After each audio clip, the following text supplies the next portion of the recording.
अस्सलाम वालेकुम everyone, hope you are all fine. I am doctor Samreen. आज मैं बात करूंगी, एक थेरेपी है काउंसलिंग में जिसको हम कहते हैं REBT, एंड उस थेरेपी का नाम है रैशनल इमोटिव बिहेवियरल थेरेपी। अब वो दी किसने है? That is given by the Albert Ellis. And इस थेरेपी से क्या असर पड़ा लोगों को कि वो पॉजिटिव में सोचने लगे। अगर किसी को नेगेटिव थॉट्स है तो उस थेरेपी की वजह से लोगों ने पॉजिटिविटी की तरफ मूव किया। अब इस थेरेपी में है क्या? उन्होंने 5 थिंग्स दिए इस थेरेपी में, ABCDE। सो सबसे पहले what is A is activating event. Activating event let it be, example हम लेंगे, किसी को प्रेजेंटेशन देनी है, that is the activating event. मतलब किस बारे में हम बात कर रहे हैं, लेट इट बी। जो नेक्स्ट है इसका, that is B. Albert Ellis जो था उसने क्या सोचा कि जो बी है, बी मीन्स बिलीफ, कि जो ही हम प्रेजेंटेशन की तैयारी करेंगे, ठीक है, उसके बाद बी आता है बिलीफ। बिलीफ का मतलब कि आप ये सोच बैठोगे शायद मुझे गलती हो जाएगी, शायद अगर मुझे गलती हो जाएगी तो सारे जितने भी ऑडियंस हैं वहाँ पे वो हंस पड़ेंगे और मेरी इंसल्ट हो जाएगी, ह्यूमिलेशन हो जाएगी। That is the B. फिर उसके बाद आता है सी।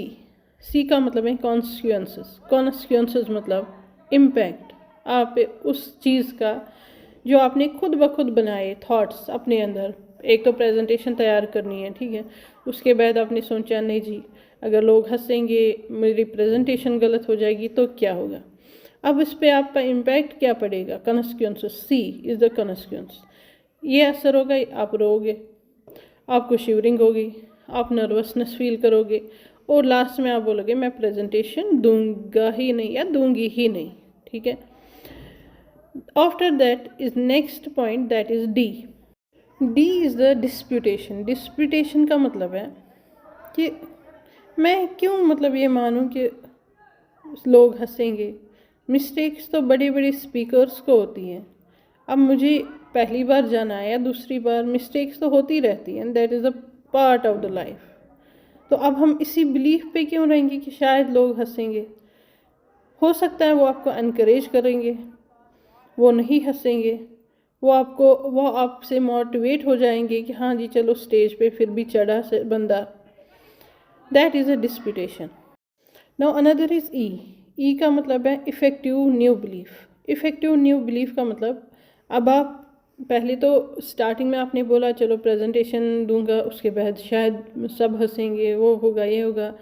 उसके बाद आपको नर्वसनेस फील हो जाती है कि नहीं मैं दूंगा, अवॉइड करूंगा प्रेजेंटेशन को। उसके बाद आपके दिमाग में डी आता है। डी का मतलब है अब पॉजिटिव वे में आना स्टार्ट हो गया कि नहीं जी क्यों कोई हंसेगा, क्यों लोग हंसेंगे।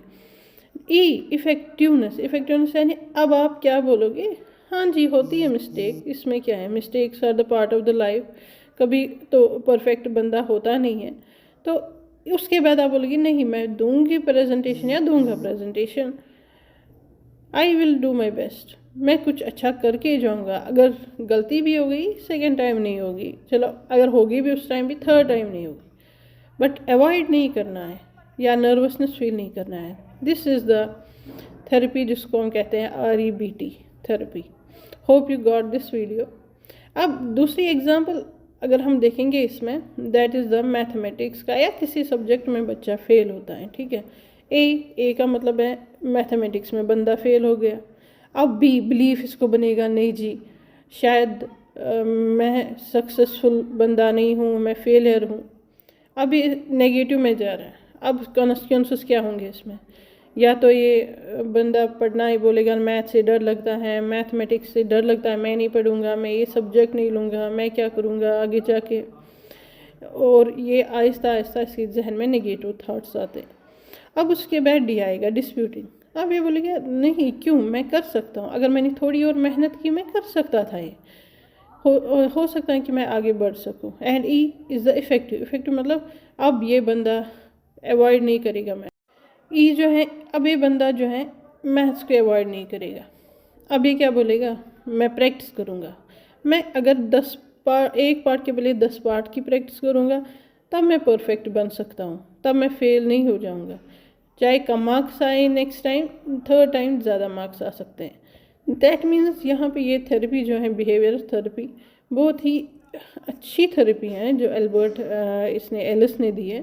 तो हमें नेगेटिव थॉट्स को अवॉइड करना चाहिए हर एक सिचुएशन में। यहाँ पे तो मैंने 2 सिचुएशंस बोली, मैथमेटिक्स फेलियर या दूसरी प्रेजेंटेशन, जो सबसे बड़ी एग्जांपल होती हैं कि शायद लोग हंसेंगे, शायद वो करेंगे। हम अपने अंदर वो बिलीव बना देते हैं कि लोग शायद ये करेंगे, लोग वो कहेंगे, शायद मुझे मैथ में कमी है। नहीं, कमी नहीं होती है, थोड़ा हार्ड वर्क करना होता है। दैट मीन्स आप ये नेगेटिव थॉट्स सोच के आप पूरा ख़राब